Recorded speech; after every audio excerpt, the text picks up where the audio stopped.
봉독하겠습니다. 두로왕 히람이 다윗에게 사신들과 백향목과 석수와 목수를 보내 그의 궁전을 건축하게 하였더라. 다윗이 여호와께서 자기를 이스라엘의 왕으로 삼으신 줄을 깨달았으니 이는 그의 백성 이스라엘을 위하여 그의 나라가 높이 들림을 받았음을 알미었더라. 다윗이 예루살렘에서 또 아내들을 맞아 다윗이 다시 아들들과 딸들을 낳았으니 예루살렘에서 낳은 아들들의 이름은 삼무아와 소밥과 나단과 솔로몬과 이팔과 엘리수아와 엘벨렛과 노가와 네벡과 야비아와 엘리사마와 부엘야다와 엘리벨렛이었더라. 다윗이 기름 부음을 받아 온 이스라엘의 왕이 되었다함을 블레셋 사람들이 듣고 모든 블레셋 사람들이 다윗을 찾으러 올라오매 다윗이 듣고 대항하러 나갔으나 블레셋 사람들이 이미 이르러 르바임 골짜기로 쳐들어온지라. 다윗이 하나님께 물어 이르되 내가 블레셋 사람들을 치러 올라가리이까 주께서 그들을 내 손에 넘기시겠나이까 하니 여호와께서 그에게 이르시되 올라가라 내가 그들을 내 손에 넘기리라 하신지라.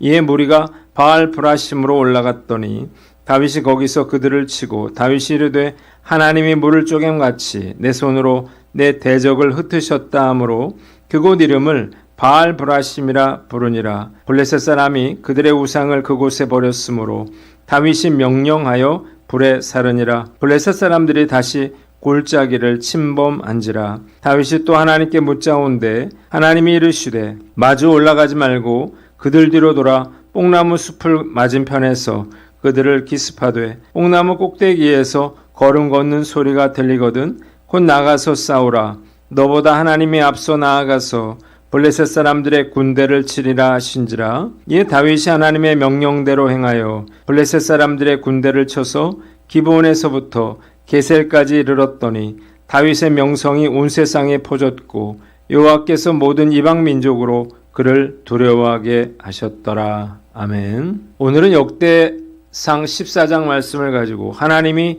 인정하시는 삶이라고 하는 제목으로 묵상 나눔하도록 하겠습니다. 첫째로 1절로 7절 말씀인데 다윗 왕가의 번영에 대해서 나와 있습니다. 첫째로 1절로 2절은 두로왕 히람의 지원에 대해서 나옵니다.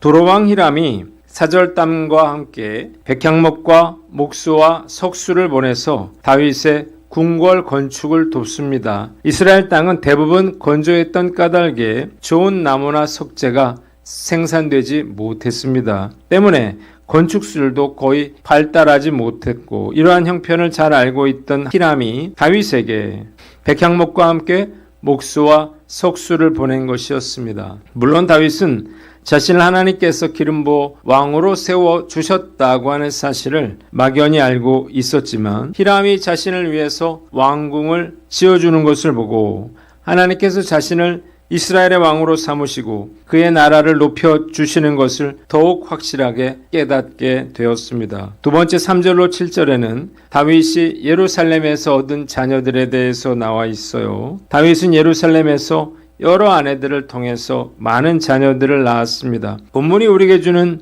첫 번째 교훈이 있는데 하나님의 은혜를 기억하고 잊지 말아라는 것입니다. 히람이 다윗을 도운 것처럼 인생을 살아오면서 이것이 하나님께서 나에게 베풀어 주신 은혜로구나 라고 하는 사실을 깊이 깨닫는 때가 있었습니다. 첫째로 누군가로부터 도움을 받을 때예요. 도움을 구하거나 요청하지 않았는데 어떻게 알았는지 누군가 나의 필요를 채워줄 때 정말 신기하다는 생각이 듭니다. 이럴 때 정말 하나님께서 도우셨다는 사실을 깨닫게 됩니다. 둘째로 예상했던 것보다 훨씬 더 일이 잘 될 때입니다. 어떤 일을 하면서 상황과 여건이 어려워서 이건 좀 힘들겠다는 생각이 들 때가 있습니다. 그런데 지나놓고 보니까 생각했던 것보다 훨씬 더 일이 잘 된 것을 보고 놀라게 됩니다. 하나님이 행하신 일임을 즉시 알 수가 있는 거예요. 셋째로 사소한 것까지 신경 써 주실 때입니다. 하나님께서 이루어 주신 일로 인해서 감사하고 모든 것이 다 하나님의 은혜라고 생각하고 있는데 아주 작은 사소한 일까지도 챙겨주실 때가 있어요. 그러면 가슴이 찡해지고 이렇게까지 하나님께서 신경을 써주시는구나 라고 하는 생각에 눈물을 쏟을 때가 한두 번이 아니었습니다. 다윗은 얼마든지 자신이 잘나서 히람이 왕궁 건축을 도와주었다고 생각할 수도 있었습니다. 그러나 그는 결코 그렇게 생각하지 않았어요. 왜냐하면 그는 하나님의 은혜를 아는 사람이었기 때문입니다. 감사하고 기뻐할 줄 아는 다윗의 모습이야말로 하나님께서 가장 기뻐하시는 모습이 아닐까 생각해 봅니다. 힘들고 어려운 인생을 살아가면서 하나님께서 베풀어 주신 은혜를 잊어버리고 불평하고 원망하는 마음을 가졌을 때가 많았다는 생각이 들어서 부끄러운 마음이 듭니다. 얼마나 많은 은혜를 하나님께서 저에게 베풀어 주셨는지요. 감사라고 고백했던 일에 대해서 불평하는 마음이 들 때면 너무나 가슴이 아프고 죄송한 마음이 들기도 합니다. 다윗처럼 하나님의 은혜를 알고 은혜를 기억하는 사람이 되어야 할 것입니다. 오늘 나는 어떤가 스스로를 돌아보고 모든 것은 하나님께서 베풀어 주신 일임을 인정하고 감사하며 오늘 하루를 살아가는 저와 여러분들 되시기를 바랍니다. 두 번째, 철저히 순종하라는 거예요. 본문에는 다윗이 헤브론에서 예루살렘으로 올라온 후에 처첩들을 더 두어서 예루살렘에서 출생한 아들들의 명단이 기록이 되어 있습니다. 이것은 다윗 왕가의 본성을 보여줘요. 집안의 번영이 사람의 숫자에 달려있기 때문이에요. 숫자가 많아야 경제적으로 유리하고 군사적으로도 힘을 얻게 되죠. 그런데 이것은 매우 잘못된 행동이었습니다. 이유가 무엇인가요?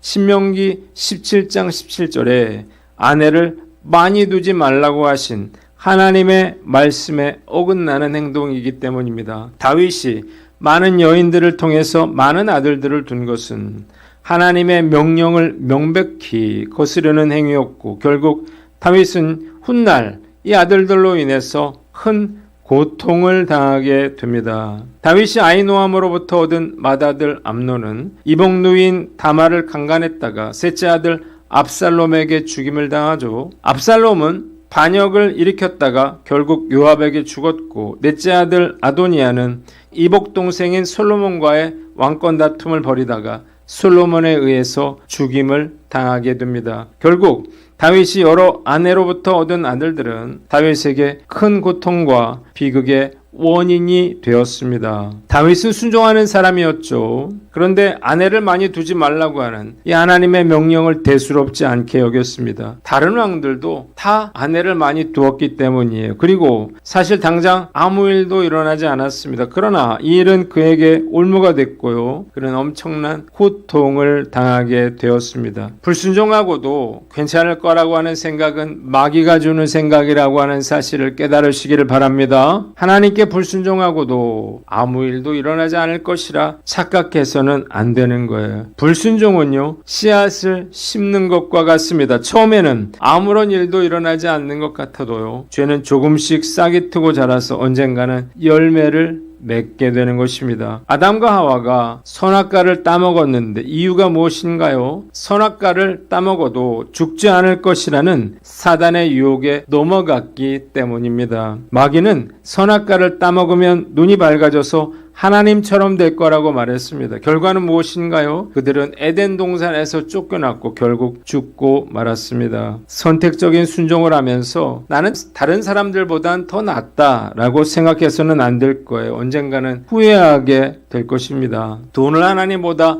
더 사랑하면요, 언젠가 돈 때문에 울게 되는 날이 옵니다. 자식을 하나님보다 더 사랑하면 자식 때문에 울게 되는 것이고, 술 취하고 방탕하게 살면 삼손처럼 불행하게 될 것입니다. 철저히 순종하는 훈련을 해야 합니다. 부분적인 순종은 결국 불순종일 뿐이에요. 오늘 말씀 앞에서 나는 어떤가를 돌아보고 죄의 무서움을 알고 철저하게 주님의 말씀에 순종하며 살아가는 저와 여러분들 되시기를 바랍니다. 두 번째 본문 8절로 17절인데 블레셋의 침략에 대해서 나와 있습니다. 첫째로 8절로 12절은 블레셋의 1차 침략 에 대해서 나와 있어요. 다윗이 온 이스라엘의 왕이 되자 위협을 느낀 블레셋이 다윗을 치러 올라왔습니다. 나라가 제대로 서기 전에 다윗의 세력 확장을 막고 기세를 꺾으려는 거예요. 다윗이 군대를 이끌고 나갔을 때 블레셋은 이미 르바임 골짜기를 공격하고 있었습니다. 그러자 다윗은 여호와께 내가 블레셋 사람에게로 올라가리이까? 여호와께서 그들을 내 손에 넘기시겠나이까 물어요. 그러자 여호와께서 다윗에게 올라가라. 내가 반드시 블레셋 사람을 내 손에 넘기리라 말씀해 주셨습니다. 다윗은 바알브라심으로 가서 블레셋을 물리쳤는데 다윗은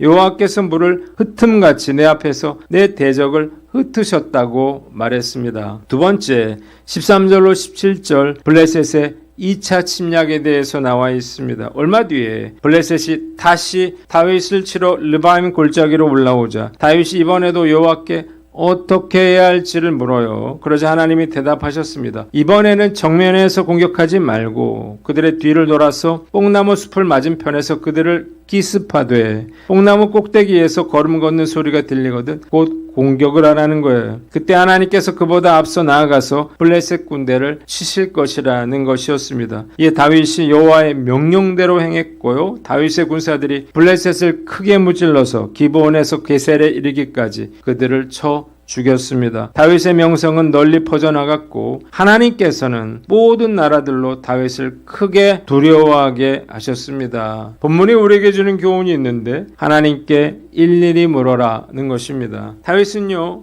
블레셋과의 전쟁에서 하나님께 어떻게 해야 할지를 일일이 묻고 있습니다. 다윗이 이렇게 열심히 하나님께 묻고 또 물은 이유가 있는데 이전에 하나님께 묻지 않고 자신의 생각대로 행동했다가 정말 엄청난 고통을 당했기 때문입니다. 사무엘상 28장에 하나님께 묻지 않고 블레셋으로 들어갔던 다윗은 아기스의 신임을 받아서 이스라엘과의 전쟁에 참전할 것을 요구받게 됩니다. 결국 다윗과 그의 부하들은 블레셋과 이스라엘과의 전쟁에서 블레셋 군대 용병으로 이스라엘과 싸우게 되었습니다. 다윗은 동족과 싸울 수도 없고 왕의 명령을 거역할 수도 없는 진퇴양난의 상황에 처하게 됐습니다. 뿐만 아니라 다윗이 전쟁에 참여했을 때 이미 아말렉의 약탈로 여자들과 자식들이 납치되고 말았습니다. 이 사실을 알게 된 무리들은 크게 슬퍼하다가 분노하여 다윗을 죽이려고까지 했어요. 이런 일들을 통해서 다윗은 하나님께 묻지 않고 자신의 생각대로 행하는 것이 얼마나 어리석은 일인지, 얼마나 위험한 일인지를 잘 알게 됐습니다. 그래서 오늘 이렇게 일일이 하나님께 묻고 있는 것입니다. 정말 탁월한 사람은 하나님께 매 순간 어떻게 해야 할지를 묻는 사람이에요. 예수님도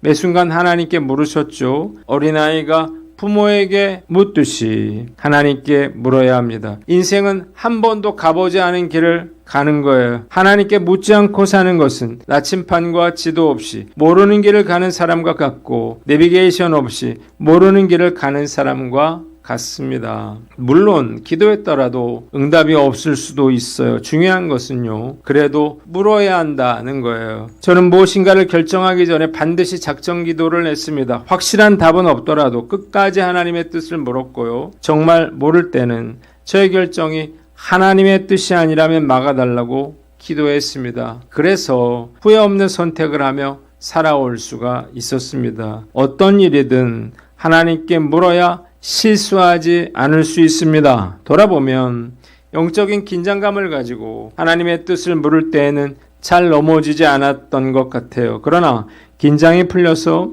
하나님의 뜻을 묻는 일을 게을리했을 때는 여지없이 무너지고 말았습니다. 방심하지 말고 영적 긴장감을 가지고 하나님께 물어야 하는 것입니다. 또 성령 충만한 사람은 반드시 하나님께 묻게 되어 있습니다. 오늘 말씀 앞에서 나는 어떤가? 스스로를 돌아보고 작은 일부터 큰 일까지 어떻게 해야 할지를 일일이 하나님께 물으며 살아가는 저와 여러분들 되시기를 주님의 이름으로 축원합니다. 기도하겠습니다. 하나님 아버지, 우리가 어린아이처럼 일일이 주님께 물으며 살게 하여 주시옵소서.